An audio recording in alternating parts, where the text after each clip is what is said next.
Hello, you amazing art friends. I am so excited today to talk to Francesca Levy and also to kind of get to see you all again. So feel free to first pop into the chat your name, where you're from, so that we can see who is listening in today.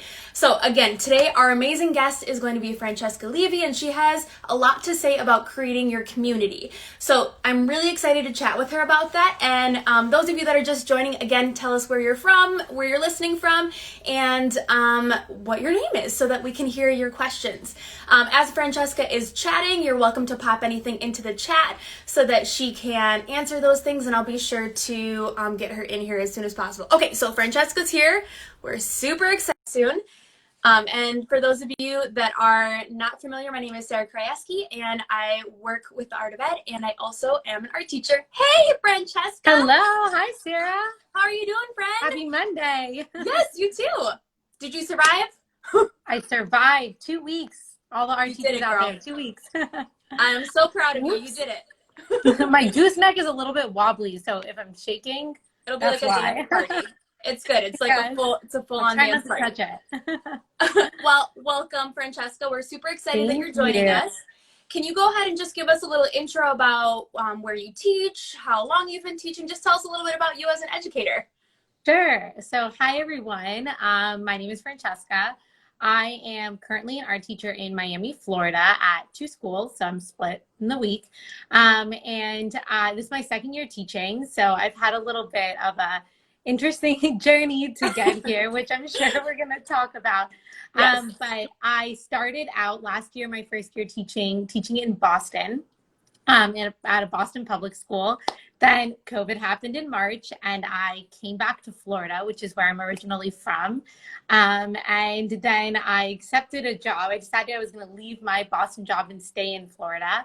I accepted a job at a private school, decided that private school didn't really align with my values as an educator. Mm-hmm. So I quit that job, and which was fun. And then I accepted a new job, which is a temporary position, split between 2 schools on a cart, 2 days before the school year started. So my first 2 years have been a bit of a wild ride, like all over the place. So yeah, definitely a roller coaster.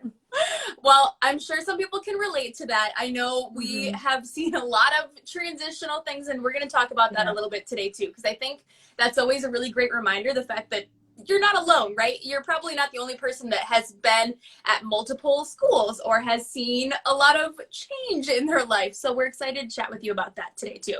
So thank you for that background, Francesca. So we're going to just actually start chatting a little bit about like, how did your first couple years go as far as like being new to a teaching role? So a big word we're going to talk about today is transition, right? You're very familiar with transition. It's like one of your besties.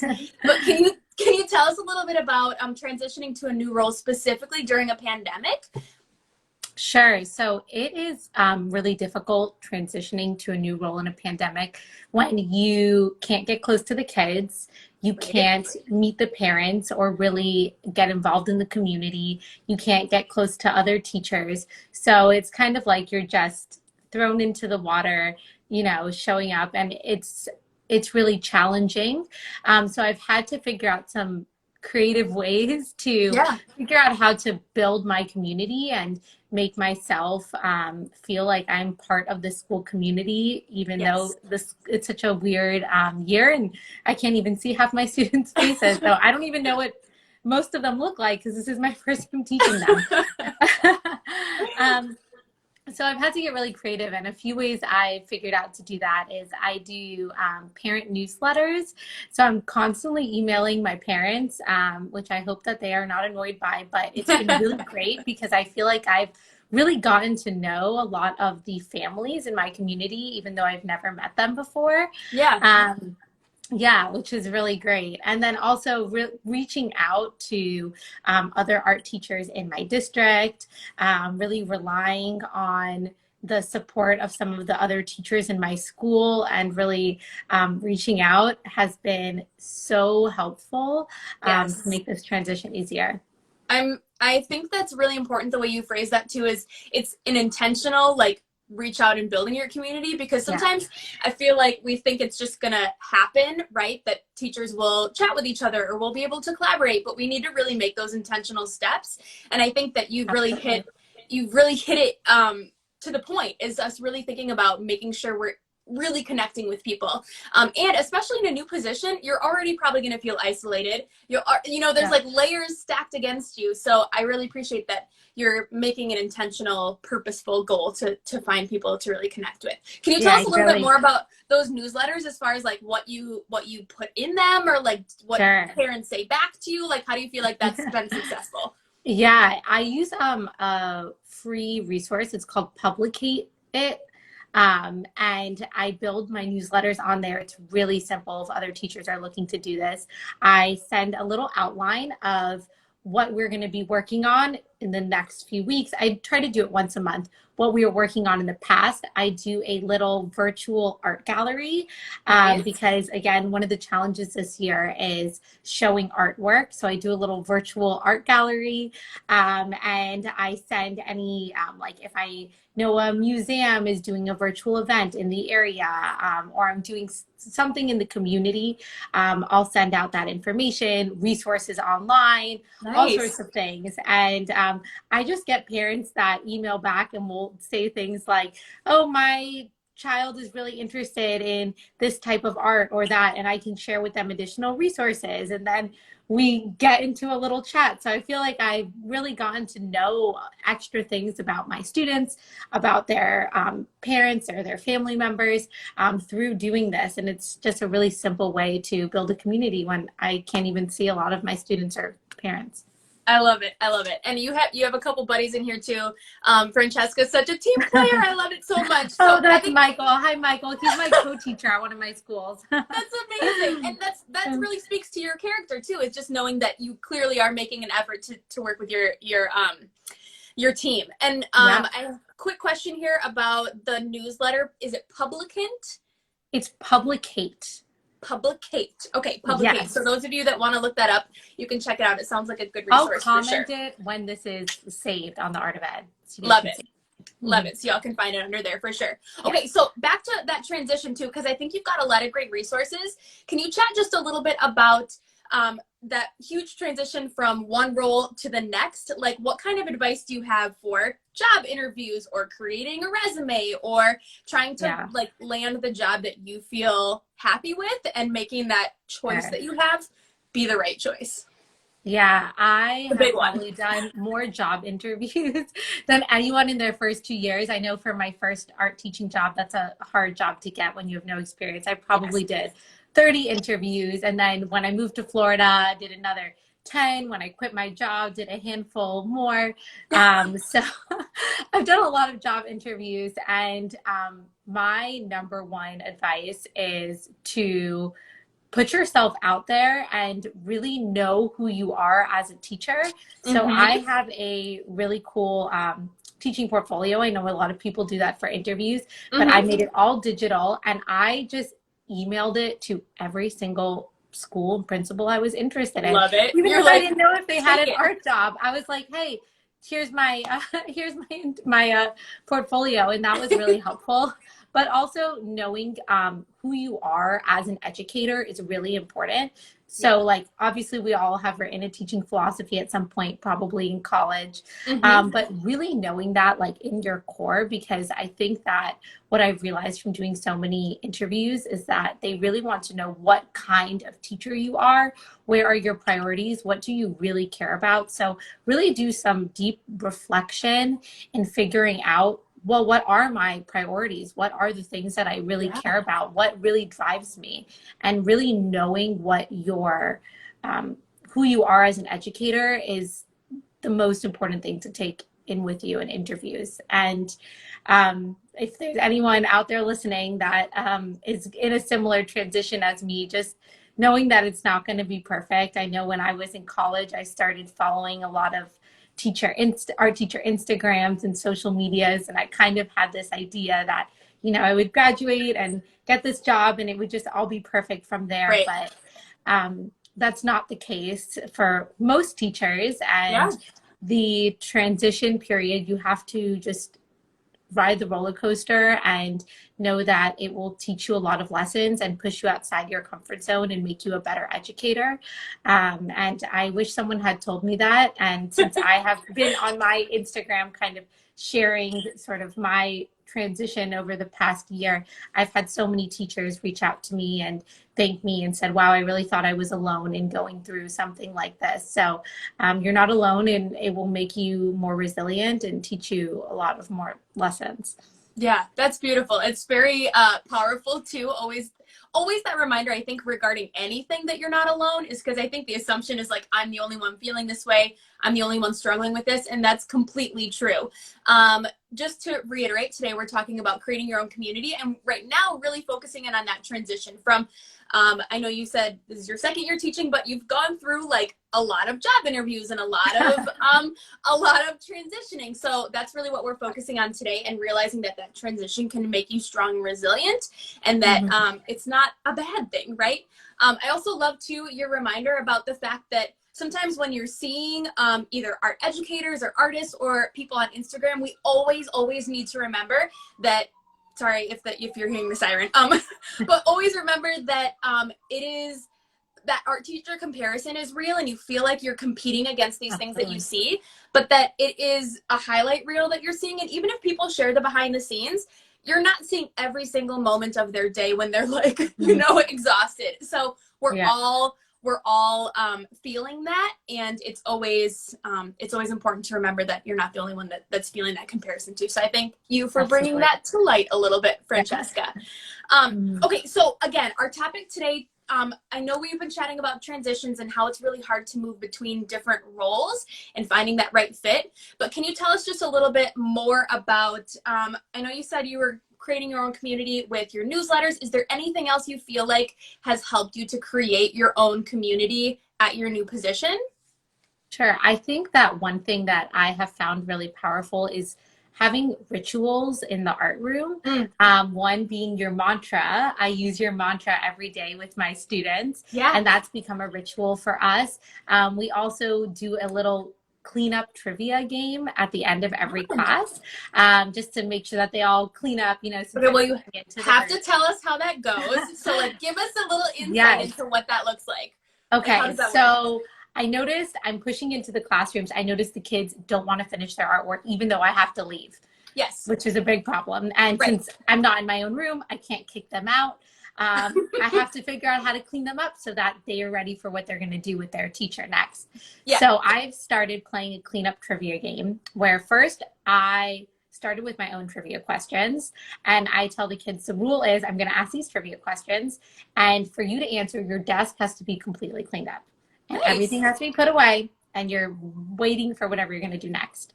And I'll ask a fun trivia question, like how many legs does a spider have? They don't even have to do about art. Really fun.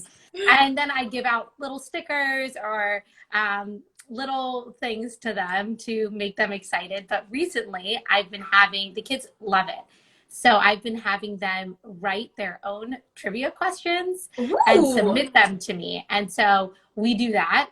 We also do student DJ every class, which is where I let kids write me song requests. And if I can find, a clean school appropriate version, I play it while they're working. So these little rituals that we do every single art class, and the kids look forward to it. I walk in and they go, mantra. And then I tell the lesson and it's time for them to start working. And they go, student DJ. And then I'm like, all right, time to clean up. And they're like, it's trivia time. So these rituals over and over again really help create this sense of community and that we're all in this together. And even though this year is really strange, we have these rituals that we do together, because rituals are really an essential part of any community that exists. So that's something I just do with my classroom community.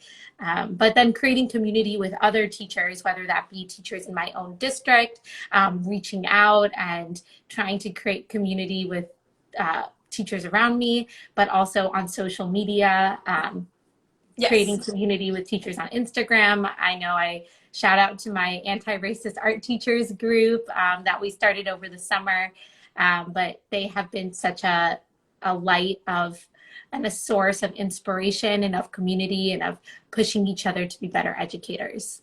I love that. So you actually led perfectly into the next question I was going to chat about. First, I just have to comment that I really love those rituals because like the kids will remember the projects that you do, but they're going to remember those little things. They're going to remember the goofy trivias. They're going to remember, you know, the mantras, the things that they're so used to doing to the point that they could run the art class. Like that's what they'll remember. And that energy and that love and that excitement is what they're going to for sure remember.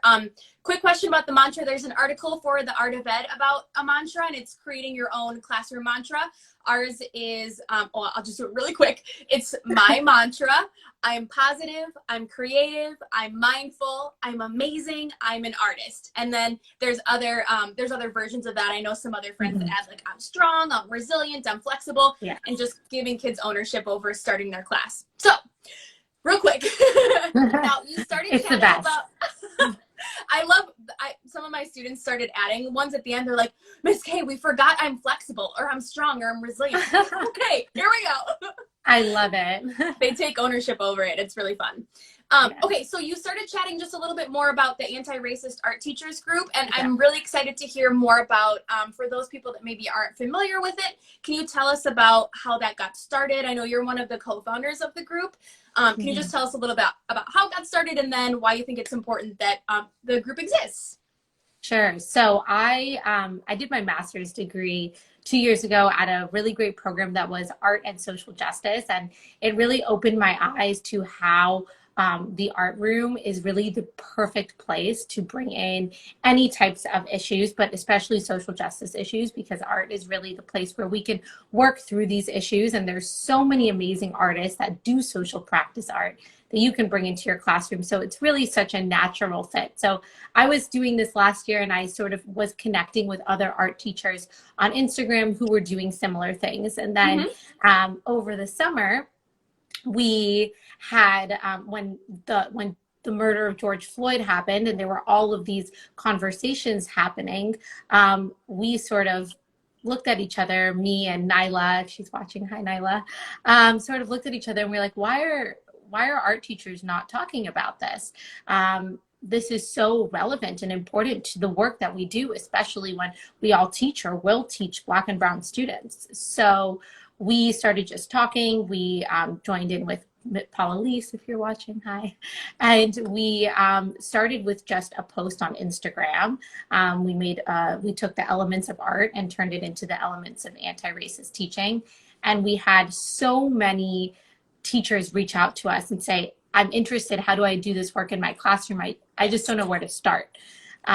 So we created a website. We paired up with more teachers. We grew our group from 3 to 7. And we started this community that has been really great. If you're interested in learning more, we have an Instagram. It's at Anti-Racist Art Teachers. And we have a website. It's antiracist.artteachers.org. And we have so many resources on there. And that has been a really great community, not just the 7 of us, but connecting with other teachers who are also doing this work in their classroom. So it's been a really great source of inspiration during these really confusing times to be a teacher. Completely. And I'll also vouch for, I've perused the website many times and seen you guys speak, watched Paula speak, and you also were able to present at my state's conference. And the amount of content that is on that website is really awesome. So there's lesson ideas, there's artists to study, there's words to talk to coworkers and talk to students. You have a lot of important information that can help people when they're like, I don't really know how to start. And every single person that I've talked to from the group has been incredibly supportive to give you that knowledge of like, I don't really know how to start this. What can I do to help if you need a little extra? So a couple of quick questions in the chat I wanted to mention. First of all, hello from Brazil, or hello to you in Brazil. Hello. Thank you for joining us. And then I also saw, Francesca, at the end, you can mention your Instagram again, but do you want to just say it real quick for those of us that just joined? Yes, it's Miss Levy Teaches Art. So my name, Miss Levy Teaches Art. Perfect. And then just kind of jumping off on that same topic, because again, you can like dive into that resource from the anti-racist art teachers so so deeply, because there's so much content there. And again, not feeling overwhelmed by it, by starting small and knowing what you already do in your classroom and just maybe making those conversations a little more meaningful. And I think one way you're doing that is right now you're really focusing on, well, I shouldn't say right now, I think it's probably who you are as an educator, but you're kind of thinking about decentering Christmas and trying to like make your teaching really appropriate for all your students. Can you give us a little bit more background on what that looks like in your art teaching job and your art teaching world? Sure. Yeah, we've just been talking about it a lot recently because we've seen a lot of Christmas as art teachers. A lot of times, you know, I think we get pressured to doing Christmas crafts and or projects because they're cute and they're a crowd pleaser, and Christmas is fun. And I know there's a lot of teachers that will put up Christmas decor in their classrooms, but it's really not being completely inclusive to all of your students when you do that. And I think that some people don't realize that because they think Christmas is a universal holiday, but it's not. I was one of the only Jewish kids in my school growing up. So and we've just been talking about you don't have to just ignore Christmas completely, but how can you make it more inclusive so that every student really feels included and welcomed in your classroom, and you're not making any of your students unintentionally feel uncomfortable. So one way I did it last year was just rephrasing Christmas to winter traditions. So we did a winter tradition project where I just asked my students for the first prompt, you know, we all have special traditions, especially around this time of year. And if you have a special tradition, you know, write it down. And we turned that into our project. And so lots of kids did write that their special tradition was Christmas, opening presents, putting up the tree, but not all my kids, you know, some of them had other holidays that they celebrated, like Hanukkah, Kwanzaa, or it was something totally not related to the holidays at all. Like their winter tradition was going sledding or drinking hot chocolate. So it just really made it inclusive, a really simple way to do that. Also, there's a book that we have posted recently on the Anti-Racist Art Teachers book. It's called Our Favorite Day of the Year by A.E. Ali, and it's really wonderful. It's just a book where the teacher asks the students what is, I don't know why that disappeared. Where the teacher asks the students, what is your favorite day of the year? And so that opens up a conversation to what is your favorite day of the year? For a lot of students, it might be Christmas, but it might be another holiday or something not related to any religious holidays at all. So it's just really small changes that you can do to be more inclusive. And that's something that we advocate for a lot as a group, as anti-racist art teachers, or what are those small things that you might not even realize about that you can adjust to make your classroom more inclusive. Completely. And I think the biggest thing is just to sort of like plant that seed in your brain that it's something to just be thinking about whenever you're planning lessons, whenever you're thinking about how you're going to discuss things with your students. Those questions and that filter should come in, like, am I being inclusive? Am I maybe using a phrase or something that isn't necessarily appropriate right now, or that's developmentally for those students? So I think you are really opening up those conversations, specifically with the Anti-Racist Art Teachers group. And I think it's really important. So thank you for putting those things together. And I'm really excited to share that with that people who haven't heard of it yet can check it out. So a couple other things, and then we're going to have to peace out of here because I could talk to you all day, but I know you just have so much to share. Francesca, can you tell us maybe, just piggybacking off of that idea, can you just tell us a few of your favorite lessons as far as breaking down barriers to create a more inclusive curriculum for students? Sure. I mean, there are so many. If you are interested in doing lessons like this, definitely check out our website, antiracist.artteachers.org. There are so many lessons done by so many amazing educators on there for you to check out. Definitely any lessons that I tried to do all of the artists that I teach in my classroom be artists that are BIPOC, that's Black, Indigenous, people of color, because representation really matters, especially in the arts. And there are so many great lessons on that. Also, we have a big BIPOC artist library on our website. Yes. But one of my favorite specific lessons is, I know there's just too much, is I do these butterflies inspired by the artist Julio Salgado. He does a project called Migration is Beautiful that centers around monarch butterflies, which migrate every year from the United States to Latin America and back and forth. And, you know, there's no borders for butterflies. And it's just a really beautiful artwork that he does. And so I bring that to my students. Last year, I taught at a school with a large immigrant population. This year, again, I have a lot of students who are recent immigrants and English language learners. So it's just a really great project to talk about that experience and to let students share a piece of themselves with me and feel like their experiences are valid in my classroom. That's beautiful. A couple people were asking what's the website, and again, antiracistartteachers.org, right? Yes, correct. And it's also, it's in my Instagram bio. It's on the Anti-Racist Art Teachers Instagram bio, and I'll comment it on this. Excellent. Excellent. I think, and speaking back to the butterfly lesson you were talking about, something that has just a simple analogy of like migration is beautiful, and that like that travel, it feels like a more palpable conversation starter for students because it's kind of at this analogy, but yet the fact that you're talking about an artist, you're talking about bigger issues, you're talking about you know, people, and it's a really beautiful way to start that conversation. So love it. I'm gonna check that out actually, because we're gonna do butterflies soon with some of our little ones. So thank you for the reminder. Yeah. All right, so Francesca, I think maybe if you want to just leave us with, you know, a little bit of perseverance, a little bit of like, we can do this kind of thing. You've been through so many transitions, but what I admire about you most is your constant positive mindset. Even if it doesn't feel like, you know, you're having the best time. I know you've had a lot of transitions, but can you give us maybe some insight or just a little bit of little advice at the end of our chat to motivate us for the rest of the year?